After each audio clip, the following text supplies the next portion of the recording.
નમસ્તે વિદ્યાર્થી મિત્રો. ધોરણ 11 ગણિત પ્રકરણ 6 સુરેખ અસમતાઓ વિડિયો નંબર 1. અસમતા શબ્દથી તમે પરિચિત હશો. ધોરણ 9માં એના વિશે શીખ્યા હશો. સામાન્ય રીતે સમતા શબ્દનો આપણે ઉપયોગ કરીએ છીએ. સમતા શબ્દનો ઉપયોગ તમે ધોરણ 10માં કરેલો છે, ત્રિકોણમિતીય પ્રકરણની અંદર. બરાબર કે સમતા એટલે શું? તો કોઈ પણ બે પદાવલી હોય અને એ બે પદાવલીઓને બરાબર વડે આપણે દર્શાવતા હોઈએ તો એ સમતા છે એવું કહી શકાય. બરાબર. પરંતુ અહીંયા અસમતા છે તો એનો મતલબ કે બરાબર ન હોય. હવે બરાબર ન હોય તો એ શું હોઈ શકે? તો સ્વાભાવિક છે કે તે લેસ ધેન કે ગ્રેટર ધેન કે લેસ ઓર ઇક્વલ કે ગ્રેટર ઓર ઇક્વલ વડે જો દર્શાવવામાં આવે તો એને આપણે સુરેખ અસમતા તરીકે ઓળખીએ છીએ. એટલે એવું વિધાન કે વિધાનમાં આ ચારમાંથી કોઈ એક સંકેત હોય તો એ વિધાન કે એ અભિવ્યક્તિને આપણે શું કહીશું? સુરેખ અસમતા. તો ચલો સૌથી પહેલા આપણે સુરેખ અસમતા શું છે એના વિશે થોડોક ઉલ્લેખ કરી દઈએ. તો કે જે વિધાનમાં લેસ ધેન કે ગ્રેટર ધેન કે લેસ ઓર ઇક્વલ કે ગ્રેટર ઓર ઇક્વલ હોય તો તે વિધાન કે અભિવ્યક્તિ સુરેખ અસમતા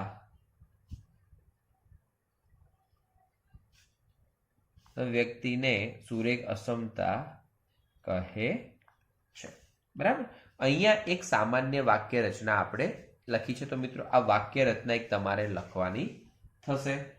હવે ખરેખર એની જે વ્યાખ્યા છે એ વ્યાખ્યાને આ રીતે આપેલી છે કે જે વાસ્તવિક સંખ્યાઓ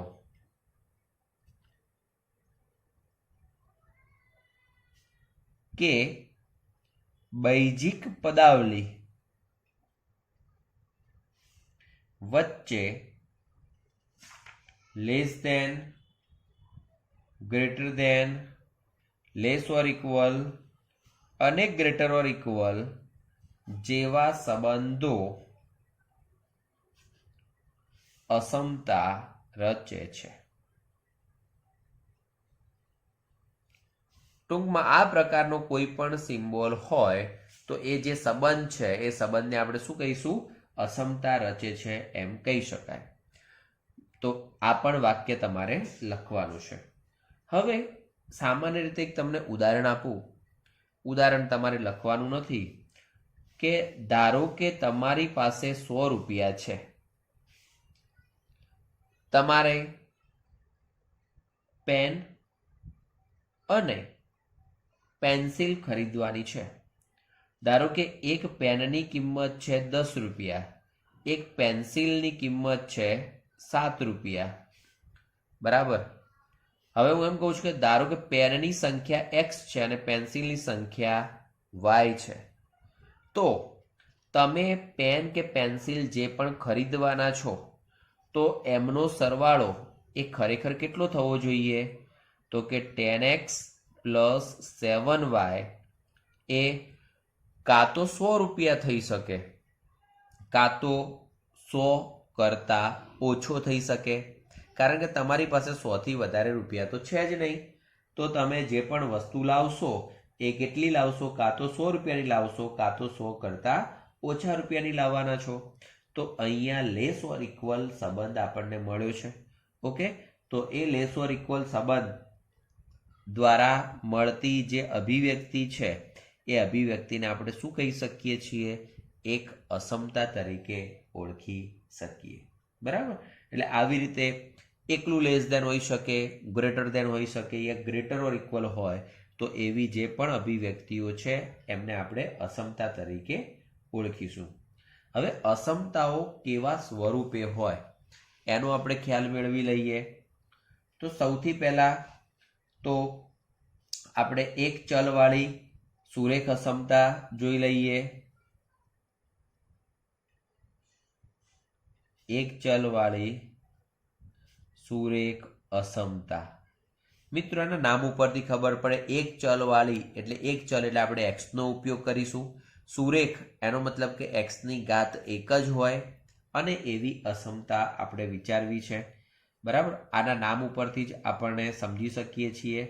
તો પહેલી છે ax plus b less than 0, બીજી છે ax plus b greater than 0, ત્રીજી છે ax plus b less or equal 0 અને ચોથી છે ax plus b greater or equal 0। તો અહીંયા તમે જોઈ લેજો, જે પણ અસમતાઓ આપી છે એમાં x ની એક જ ઘાત છે, એનો મતલબ કે એક ચલવાળી સુરેખ અસમતાઓ છે।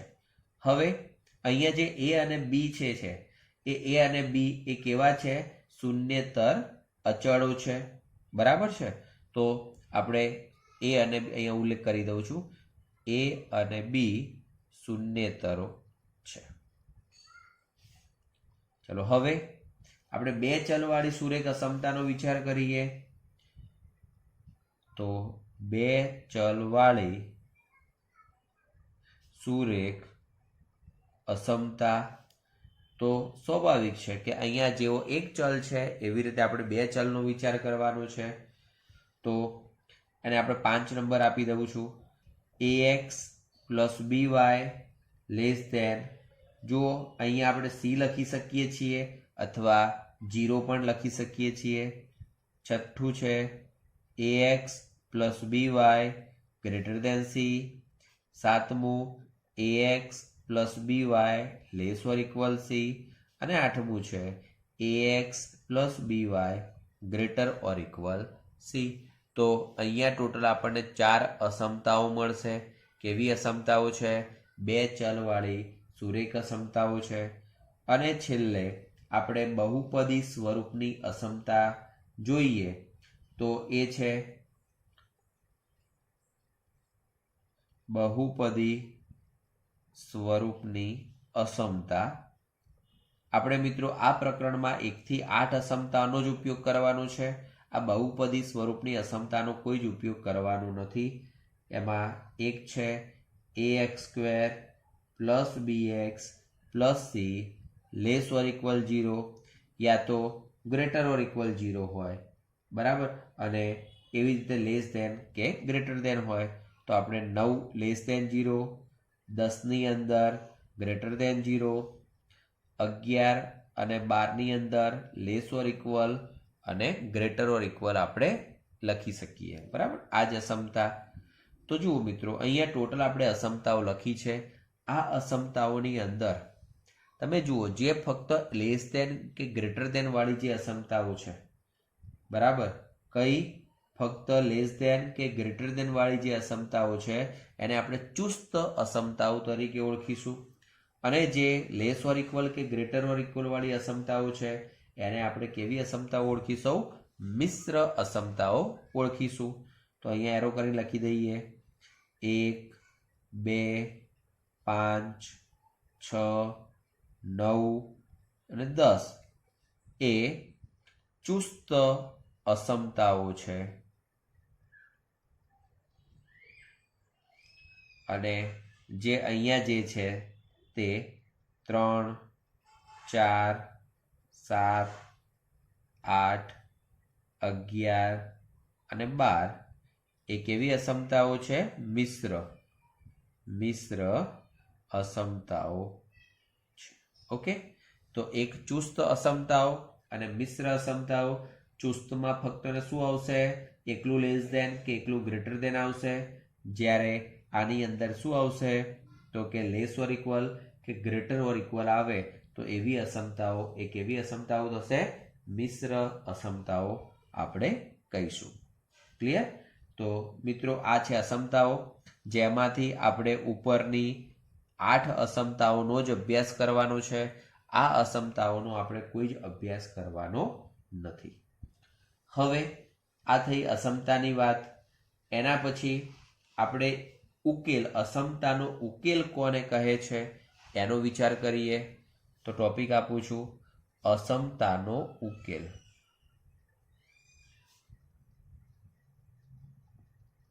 મિત્રો અહીંયા એક વસ્તુ સમજાવું છું, એને ખાલી સમજી લેજો. ધારો કે 5x લેસ ધેન 26 આપ્યા છે, બરાબર. આપણે x બિલોંગ્સ ટુ n માટે વિચાર કરવાનો છે. તો વિચારજો, x ની કઈ કઈ કિંમતો માટે આ અસમતા સત્ય રહેશે. તો કે 1 મૂકશો તો સાચું, 2 મૂકશો સાચું, 3 મૂકશો તો સાચું, 4 મૂકશો તો સાચું, 5 મૂકશો તો સાચું. કેમ? 5 × 5 એટલે 25 લેસ ધેન 26 એટલે સાચું. પણ અહીંયા 6 મૂકીશું તો આ અસમતા સાચી રહેતી નથી, એટલે કે સત્ય રહેતી નથી. એનો મતલબ કે 5 કરતાં મોટી કોઈ પણ કિંમત લેવામાં આવે તો અસમતા સત્ય નથી, પરંતુ 1 થી 5 સુધીની સંખ્યા અહીંયા લેવામાં આવે છે તો જ અસમતા સત્ય રહે છે, બરાબર. તો x ની કિંમત 1, 2, 3, 4 અને 5 માટે અસમતા સત્ય છે. તો આ જે કિંમતો જે છે એ આ અસમતાના શું કહેવાશે? ઉકેલ કહેવાશે. એ જ કિંમતોને આપણે છગડિયા કૌંસમાં લખી દઈએ છીએ તો એ આપણા માટે શું થઈ જશે? અસમતાનો ઉકેલ ગણ થઈ જશે.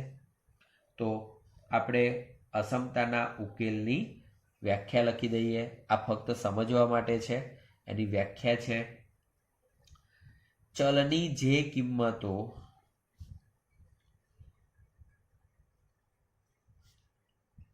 માટે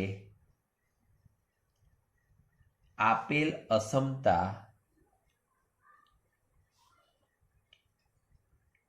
સત્ય વિધાન દર્શાવે તે કિંમતોને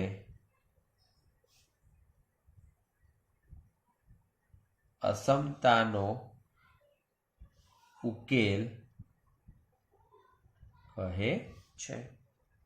ફરીથી, ચલની જે કિંમતો માટે આપેલ અસમતા કેવું વિધાન દર્શાવે? સત્ય વિધાન. તો તે કિંમતોને અસમતાનો ઉકેલ કહે છે. અને આ જે ઉકેલ છે એમને દર્શાવતા ગણને ઉકેલ ગણ કહે છે. તો ઉકેલને દર્શાવતા ગણને ઉકેલ ગણ કહે છે. ઓકે, હવે આ થઈ. હવે એના પછી છે અસમતાના નિયમો. કયા નિયમો છે? તો મિત્રો અહીંયા જે પણ નિયમો છે એને આપણે એ રીતે સમજીએ કે ધારો કે અહીંયા આપણે જુદી જુદી અસમતાઓ બધી શીખ્યા.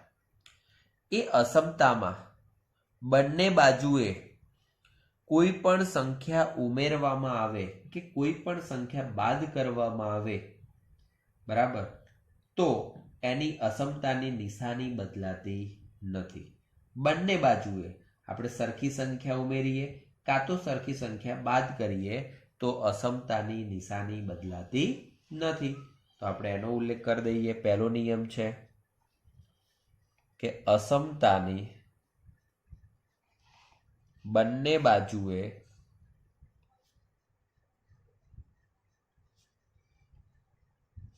કોઈ સંખ્યા એટલે કઈ? બંને બાજુ સમાન સંખ્યા હોવી જોઈએ. બંને બાજુએ કોઈ સંખ્યા ઉમેરતા કે બાદ કરતા અસમતાની નિશાની બદલાતી નથી. ઓકે, આ થયું આપણું પહેલું વિધાન. ચલો હવે મિત્રો આપણે ગુણાકાર કરીએ તો પણ કોઈ ફરક નહીં પડે. કેમ? કારણ કે ધારો કે એક સિમ્પલ ઉદાહરણ તમને આપું કે 5 લેસ ધેન 7 છે, પણ ધન સંખ્યા વડે ગુણાકારની વાત છે. તમે કોઈ પણ ધન સંખ્યા વડે ગુણશો તો નાની સંખ્યા હંમેશા નાની અને મોટી સંખ્યા હંમેશા મોટી રહેવાની છે, બરાબર। તો આપણે એનો ઉલ્લેખ કરીએ કે અસમતાની બંને બાજુએ કોઈ ધન સંખ્યા, હવે ગુણાકાર કરીએ કે ભાગાકાર કરીએ તો કોઈ ફરક પડતો નથી, ધન સંખ્યા ગુણતા કે ભાગતા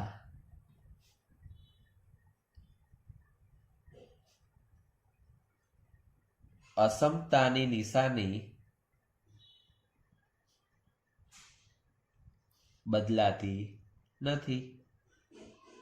ત્રીજું છે, જો ઋણ સંખ્યા વડે હવે ગુણાકાર કે ભાગાકાર કરવામાં આવે, ધારો કે અહીંયા આપણે લખ્યું છે 5 લેસ ધેન 7, બંને બાજુ -2 વડે ગુણીએ છીએ તો અહીંયા -2 વડે ગુણીએ તો -10 થાય, અહીંયા -2 વડે ગુણીએ તો -14 થાય। તો હવે બંનેમાં કોણ મોટું થયું? -10 મોટા થાય છે। તો જ્યારે ઋણ સંખ્યા વડે ગુણો છો કાં તો ઋણ સંખ્યા વડે ભાગો છો તો એ વખતે અસમતા શું થશે? ઉલટાઈ જશે। તો આપણે એનો ઉલ્લેખ લખીએ, અસમતાની બંને બાજુએ કોઈ ઋણ સંખ્યા ગુણતા કે ભાગતા અસમતાની નિશાની એટલે કે અસમતાનો સંકેત ની નિશાની બદલાય છે, જેમાં ગ્રેટર ને બદલે લેસ ને બદલે ગ્રેટર કે ગ્રેટર ને બદલે લેસ અને લેસ ઓર ઇક્વલ ને બદલે ગ્રેટર ઓર ઇક્વલ થાય, બરાબર। લેસ ધેન હોય તો ગ્રેટર ધેન લખાશે, ગ્રેટર ધેન હોય તો લેસ ધેન લખાય, અને અહીંયા લેસ ઓર ઇક્વલ હોય તો ગ્રેટર ઓર ઇક્વલ લખાય, કાં તો ગ્રેટર ઓર ઇક્વલ હોય તો લેસ ઓર ઇક્વલ લખાય છે। તો આ થયા અસમતાના નિયમો। મિત્રો તમારે ખાસ આ નિયમો યાદ રાખવાના છે, એ નિયમ ઉપર જ આપણું આખું આ પ્રકરણ છે। ચલો આપણે ઉદાહરણ નંબર 1 લખીએ। તો ઉદાહરણ નંબર 1, રકમ આપી છે 30x લેસ ધેન 200। હવે એના જે ઉકેલ શોધવાના છે, ઉકેલ છે એક પ્રાકૃતિક સંખ્યા માટે અને એક પૂર્ણાંક સંખ્યા માટે। તો સૌથી પહેલા તો જ્યારે પણ કોઈ પણ અસમતા આપી હોય તો એ અસમતામાં આપણે x ને કરતા બનાવવા પડે। હવે x ને કરતા બનાવવા માટે બંને બાજુ શું કરવું પડશે? 30 વડે ભાગવા પડશે। તો 30 વડે ભાગી દઈએ, 30x ભાગ્યા 30 200 ભાગ્યા 30, એને લખી દઈએ, બંને બાજુ 30 વડે ભાગતા। ઓકે, ધન સંખ્યા વડે ભાગીએ છીએ એટલે અસમતા ઉલટાશે નહીં। ચલો 30 ઉડી ગયા એટલે x, હવે 200 ભાગ્યા 30 મીંડું ઉડે છે એટલે 20 ભાગ્યા 3, અને 20 ભાગ્યા 3 એટલે અંદાજે 6.66 જેવું સ્વરૂપ આપણને મળે, બરાબર। હવે એની અંદર પહેલું જે પ્રાકૃતિક સંખ્યામાં આપણે ઉકેલ લખવાના છે તે, તો હું ડાયરેક્ટ આ રીતે લખીશ, n x belongs to n માટે। હવે વિચારજો, મેં અહીંયા વાત કરી કે 6.66 જેટલી અંદાજે કિંમત મળે છે। 6.66 કરતાં એક્સની કઈ નાની કિંમતો મળે કે જે એનમાં હોય? તો 1, 2, 3, 4, 5 અને 6 આ કિંમતો એનથી નાની છે। તો આનો મતલબ એવો થયો કે આ જે 1 થી 6 સુધીની કિંમતો છે એ કિંમતો માટે આ જે વિધાન જે છે, અસમતા જે છે તે સત્ય રહે છે, અને માટે એનો ઉકેલ તરીકે કઈ સંખ્યાઓ આવે? 1 થી 6 સુધીની સંખ્યાઓ આવે। તો આપણે અહીંયા ઉલ્લેખ કરીએ, x બરાબર 1, 2, 3, 4, 5 અને 6 માટે x લેસ ધેન 20/3 અસમતા સત્ય રહે છે. માટે ઉકેલ 1 2 3 4 5 6 થાય. આ થયો ઉકેલ. તો માટે ઉકેલ ગણ કયો થશે? તો માટે ઉકેલ ગણ છગડીયા કૌંસમાં 1 2 3 4 5 6. તો આ થઈ શાના માટેની વાત? તો કે પ્રાકૃતિક સંખ્યાઓ માટેની વાત. હવે બીજું છે પૂર્ણાંક સંખ્યા માટે. તો x બિલોંગ્સ ટુ z માટે આપણે વિચારીએ. હવે વિચારજો, જેવી રીતે n માટે વિચાર્યું છે તો 1 થી 6 સુધીની સંખ્યા આવી છે. તો z માટે વિચારવું હોય તો આ બાજુએ નાની સંખ્યાઓ અનંત સુધી તમે વિચારી શકો છો. તો એ બધા જ માટે અસમતા કેવી રહેશે? સત્ય રહેશે. તો આપણે એનો ઉલ્લેખ કરીએ. x બરાબર અપ ટુ -2 -1 0 1 2 3 4 5 અને 6 આ બાજુ અનંત સુધી આવશે. માટે અસમતા સત્ય રહે છે. હવે એના માટે અસમતા સત્ય રહે છે તો એનો મતલબ ઉકેલ તરીકે આ બધી જ સંખ્યાઓ આવશે. તો માટે ઉકેલ અપ ટુ -2 -1 0 1 2 3 4 5 અને 6 આ ઉકેલ થયો. ચલો આપણે ઉકેલ ગણ લખવું હોય તો હું અહીંયા જ લખી દઉં છું. તો ઉકેલ ગણ મારે લખવો છે તો અહીંયા અને અહીંયા છગડીયો કૌંસ કરી દઉં. મિત્રો તમે ઉકેલ પણ અલગ લખજો અને ઉકેલ ગણ પણ અલગ લખવાનો પ્રયત્ન કરજો. તો આ પ્રમાણે ઋણ સંખ્યાઓ અનંત સુધીની આવશે. બરાબર છે. તો એ બધા જ માટે અહીંયા રહેલી અસમતા કેવી થશે? હંમેશા સત્ય થશે. ચલો એના પછી ઉદાહરણ નંબર 2 નો આપણે અભ્યાસ કરીએ. તો ઉદાહરણ નંબર 2 રકમ જુઓ. ઉદાહરણ 2 ની 5x - 3 લેસ ધેન 3x + 1. ચલો સૌથી પહેલા તો આપણે x ને કરતા બનાવી દઈએ. તો x ને કરતા બનાવવા માટે 3x ને આ બાજુ લઈ જઈએ, -3 ને પેલી બાજુ લઈ જઈએ. તો 5x - 3x less than 1 + 3. 5x - 3x એટલે 2x લેસ ધેન 4. ચલો બંનેને 2 વડે ભાગી દઈએ તો x લેસ ધેન 2. બરાબર. ધન સંખ્યા વડે ભાગીએ છીએ એટલે અસમતામાં કોઈ જ બદલાવ થતો નથી. હવે એની અંદર પહેલું છે આપણે ઉકેલ જે શોધવાના છે તે. તો સૌથી પહેલું પૂર્ણાંક સંખ્યા માટે ઉકેલ શોધવાનું છે. x બિલોંગ્સ ટુ z માટે.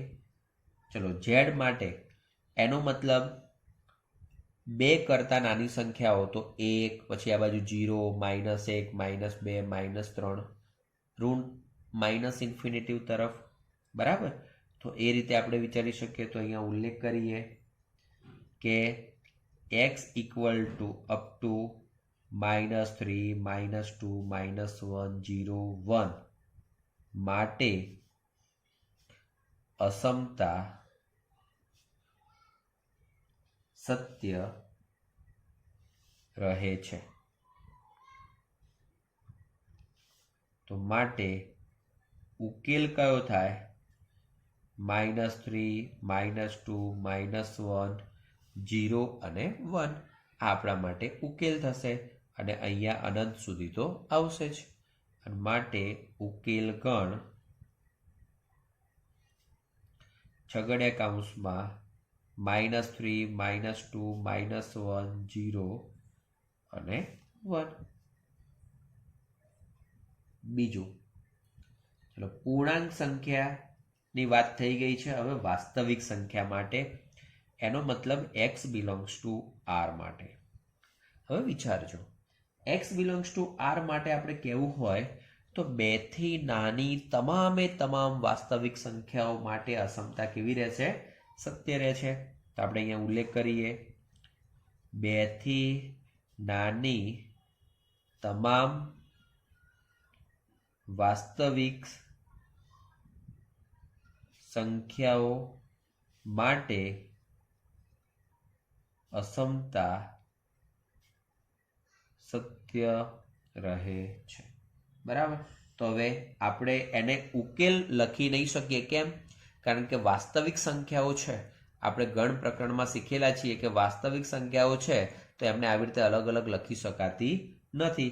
તો એમને આપણે શું કરવું પડે? કાં તો સંવૃત કાં તો વિવૃત અંતરાલ સ્વરૂપે દર્શાવવું પડે. તો માટે ઉકેલ ગણ મિત્રો 2 થી નાની છે તો 2 આ બાજુ આવશે, 2 બાજુ શું આવશે? વિવૃત અંતરાલ આવશે. અને 2 થી નાની એનો મતલબ કે ડાબી બાજુએ અનંત સુધીની, એનો મતલબ કે માઇનસ ઇન્ફિનિટિવ લખવું પડશે. અને માઇનસ ઇન્ફિનિટિવ છે તો ત્યાં શું આવશે? વિવૃત અંતરાલ આવશે. તો કે માઇનસ ઇન્ફિનિટિવ ટુ 2 એ એનો ઉકેલ ગણ થશે. કારણ કે આના માટે બધી જે પણ કિંમતો છે એના માટે અસમતા હંમેશા કેવી રહે છે? સત્ય રહે છે. ઓકે, ચલો એના પછી એટલે મિત્રો જો હવે આપણે આ પ્રકારનું વાક્ય રચનાઓ લખીશું નહીં, ડાયરેક્ટ જે ઉકેલ આવતો હશે એને લખવાનો પ્રયત્ન કરીશું. એક્ઝામ્પલ 3, 4x + 3 < 6x + 7 ઉકેલો એવું લખ્યું છે. હવે ઉકેલો લખ્યું છે એનો મતલબ કે ઉકેલ તમારે વાસ્તવિક સંખ્યા ગણમાં જ શોધવાનો થશે. ચલો વાસ્તવિક સંખ્યા ગણમાં શોધવા માટે સૌથી પહેલા x વાળા પદો, તો આપણે 4x ને જ આ બાજુ લઈ જઈએ, 7 ને આ બાજુ લઈ દઈએ. 3 - 7 < 6x - 4x. 3 - 7 એટલે -4 < 2x. 2 વડે ભાગી દઈએ, -2 < x. મિત્રો 2 વડે ભાગ્યા છે માટે અસમતામાં કોઈ ફરક પડતો નથી. હવે -2 કરતાં મોટી સંખ્યાઓ, તો હવે -2 કરતાં મોટી એટલે સ્વાભાવિક છે ઉકેલ ગણ જ આપણે લખવો પડશે. માટે ઉકેલ ગણ, ચલો -2 નો સમાવેશ થતો નથી માટે -2 બાજુ વિવૃત અંતરાલ આવશે. સમજી લેજો. આ રીતે હું અહીંયા સંખ્યા રેખા તમને બતાવી રહ્યો છું કે 0 છે, અહીંયા -2 છે, અહીંયા 2 છે. -2 આવતા નથી પણ -2 કરતાં બધી જ મોટી સંખ્યાઓ આવે છે. તો -2 બાજુએ વિવૃત અંતરાલ અને આ બાજુએ તો ધન ઇન્ફિનિટિવ આવશે. તો ઇન્ફિનિટિવ છે માટે ત્યાં પણ વિવૃત અંતરાલ આવશે. તો આ થયો એનો ઉકેલ ગણ. ચલો એ જ પ્રમાણે ઉદાહરણ નંબર 4 જોઈએ. તો 5 - 2x / 3 < x/6 - 5. હવે અહીંયા છેદમાં 3 છે, અહીંયા છેદમાં 6 છે. તો 3 અને 6 નો લસા કેટલો થશે? તો 6 થવાનું છે. તો આખાને આપણે 6 વડે ગુણીએ તો અહીંયા 6 વડે ગુણીશું 3 ઉડી જશે તો 2 કૌંસમાં 5 - 2x. ચલો અહીંયા 6 વડે ગુણીશું તો ઉડી જશે એકલા x. અહીંયા 6 વડે ગુણીશું તો 6 × 5 = 30. તો 5 × 2 = 10 - 4x < x - 30. હવે -4x પેલી બાજુ જવા દઈએ, 30 ને આ બાજુ લાવીએ. 10 + 30 < x + 4x. એનો મતલબ કે 40 < 5x. 5 વડે આપણે ભાગી દઈએ છીએ તો એનો મતલબ 8 < x. મિત્રો સંખ્યા રેખા ઉપર આપણે એને સમજવાનો પ્રયત્ન કરીએ. તો ધારો કે આ સંખ્યા રેખા છે, આ 0 છે, આ 8 છે. એક્સની કિંમત કેવી છે? 8 કે 8 કરતાં મોટી. એનો મતલબ કે 8 આગળ આપણે ઘાટું ટપકું કરીશું અને 8 કરતાં મોટી સંખ્યા. તો સ્વાભાવિક છે કે 8ની જોડે કેવો અંતરાલ આવશે? સંવૃત અંતરાલ.